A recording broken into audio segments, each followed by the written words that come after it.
Selamat pagi saudaraku, selamat pagi di dalam persekutuan pagi pada hari ini. Salam dan damai sejahtera di antara kita semua. Shalom. Marilah sebelum kita bersama-sama memasuki dalam persekutuan doa pagi ini, kita menyatukan hati bersama-sama di dalam doa. Puji dan syukur, terima kasih Tuhan. Tuhan telah melindungi kami dalam istirahat. Tuhan telah menuntun kami dari rumah kami masing-masing bertemu di dalam suasana persekutuan doa pagi hari ini.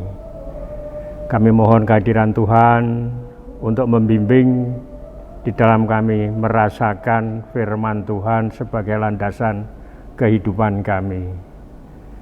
Mampukanlah kami untuk menyampaikan dan merasakan firman, sehingga apa yang kami rasakan ini betul-betul menyegarkan iman kami bersama. Di dalam nama Tuhan kami Yesus Kristus, kami berdoa dan kami memohon. Amin. Saudaraku yang terkasih, doa pagi hari ini kita akan mengambil bacaan dari Kitab Ulangan bab 1 pada ayat 19 sampai dengan 21. Dengan judul renungan ini adalah Rencana Tuhan bagi umatnya. Ulangan bab 1 ayat 19 sampai dengan 21. Perikopnya riwayat ke-12 pengintai.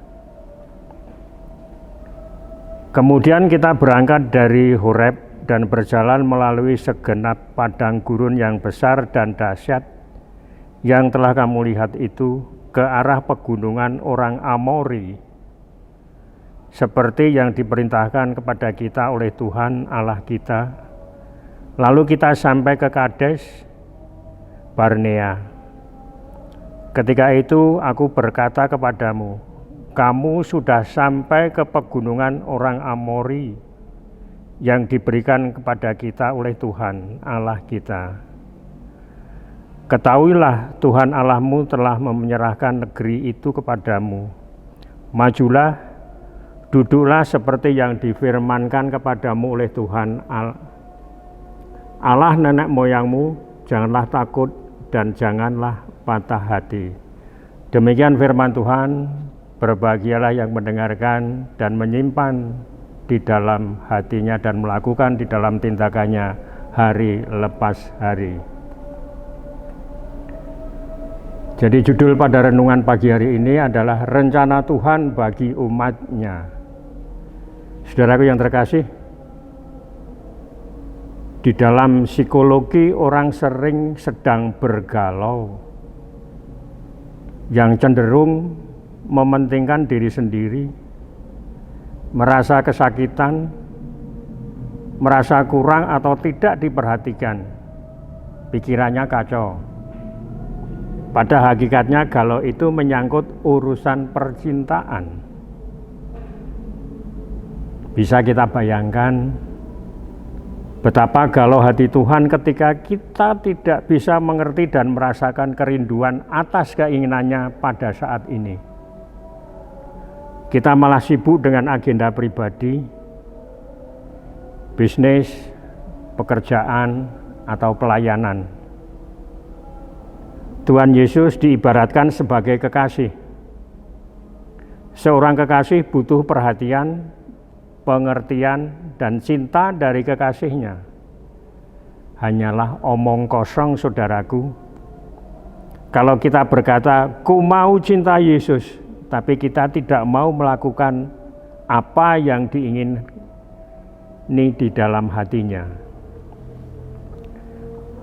Kalau istilah galau itu di dalam kita menafsirkan itu artinya lain seperti apa yang kita cenderung pada hari yang merupakan kegelisahan dan mementingkan diri sendiri. Tapi galau yang kita rasakan pada saat ini adalah singkatan dari God always listening and understanding. God always listening and understanding. Tuhan selalu mendengarkan dan memahami, itu benar. Namun bagaimana kita kepada Tuhan? Apakah kita punya cukup waktu untuk mendengarkan dan memahami kegelisahan Tuhan yang saat ini di tengah kesibukan kita? Atau perkara dunia yang telah begitu kuat menarik kita untuk lebih fokus kepada kepentingan diri kita sendiri? Saudaraku yang terkasih, bagaimana kita bisa kerjasama dengan Tuhan kalau dengan sesama kita saja tidak bisa mau kerjasama? Jangankan kita terlalu GR dengan apa yang kita miliki dan sudah kita lakukan bagi kerajaan Tuhan. Karena itu tidak ada artinya kalau kita tidak sampai di garis akhir. Kita upayakan untuk menindaklanjuti rencana Tuhan. Kita harus ada kerjasama. Tuhan butuh Anda dan saya sebagai rekan kerja meskipun status, profesi, umur, dan latar belakang pendidikan serta karunia dan gedung gereja kita berbeda. Kalau kita tidak mau, Tuhan pasti akan pakai orang lain untuk melakukan kehendak-Nya. Dan yang rugi adalah kita sendiri. Saudaraku yang terkasih, Tuhan ingin kita berada tepat dalam rencananya.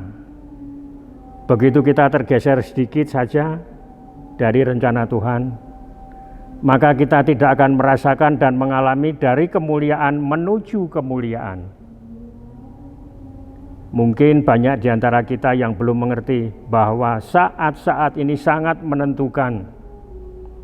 Kalau kita lebih memperhatikan kegalauan diri kita daripada kegalauan Tuhan, kita yang akan rugi.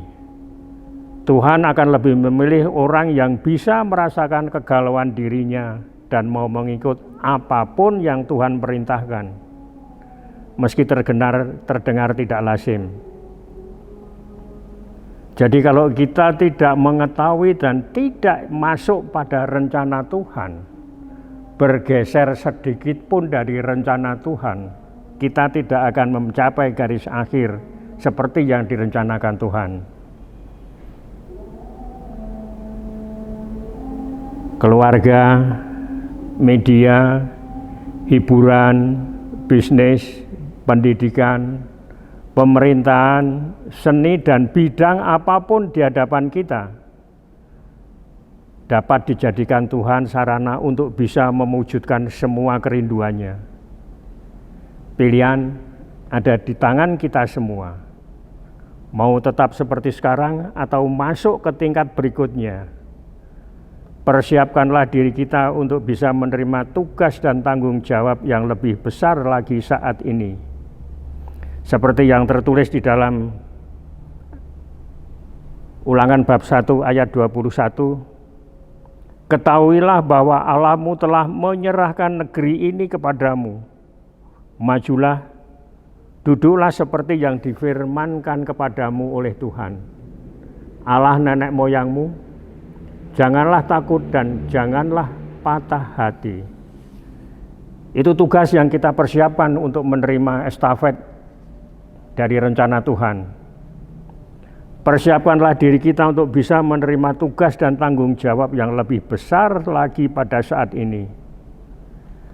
Tuhan akan membuat kita merasakan apa yang Dia rasakan dan mewujudkan kerinduannya.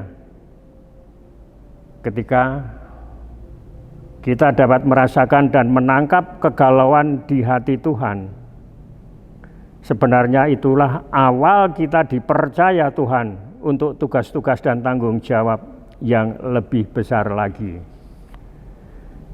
Kami ulangi sekali lagi, Tuhan ingin kita berada tepat dalam rencananya. Begitu kita bergeser sedikit saja dari rencana Tuhan, maka kita tidak akan merasakan dan mengalami dari kemuliaan menuju kemuliaan. Demikianlah firman Tuhan, Tuhan memberkahi. Amin. Marilah kita bersama-sama kembali berdoa. Terima kasih Tuhan, Tuhan telah memperkenan kami untuk merasakan sebagian firman Tuhan. Tuhan telah mengingatkan kami harus masuk di dalam rencana pemeliharaan Tuhan, di dalam rencana kasih karunia-Nya sebagai landasan kehidupan kami untuk menuju kemuliaan, Semuanya itu kami laksanakan ya Tuhan, bila mana kami selalu berserah, berlutut dan selalu bersandar di hadapan Tuhan untuk mohon kekuatan serta bimbingan.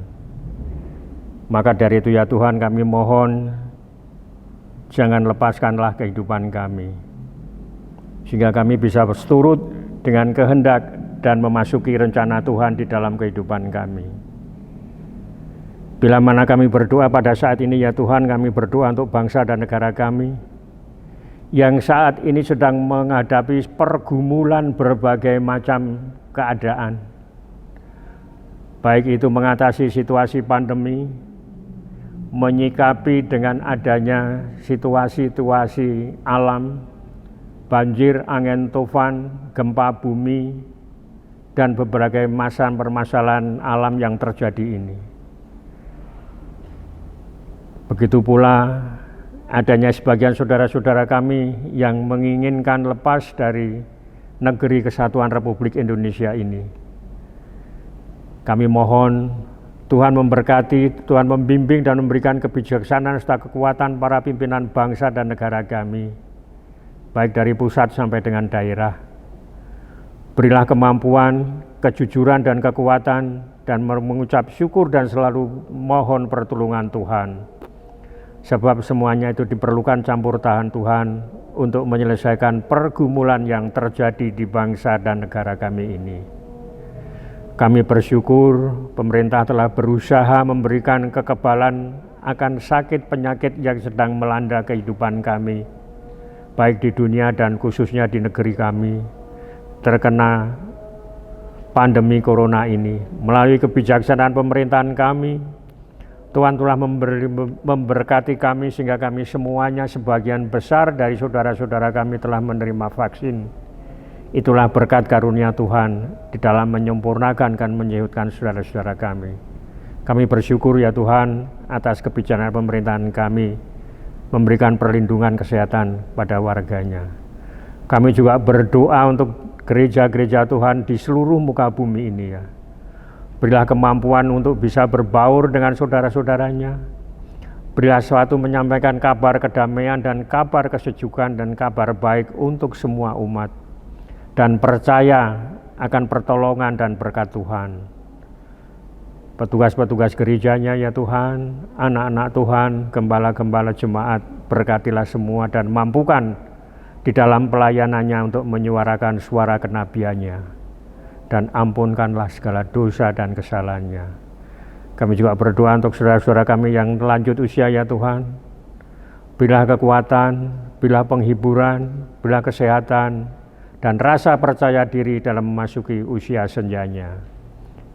Kami juga mohon ampun atas dosa dan kesalahan kami yang telah kami perbuat sampai saat ini ya Tuhan. Di dalam kami melaksanakan persekutuan doa pagi ini yang tidak sesuai dengan kehendak Tuhan. Kami mohon ampun. Di dalam nama Tuhan kami Yesus Kristus, kami berdoa dan kami mengucap syukur. Amin.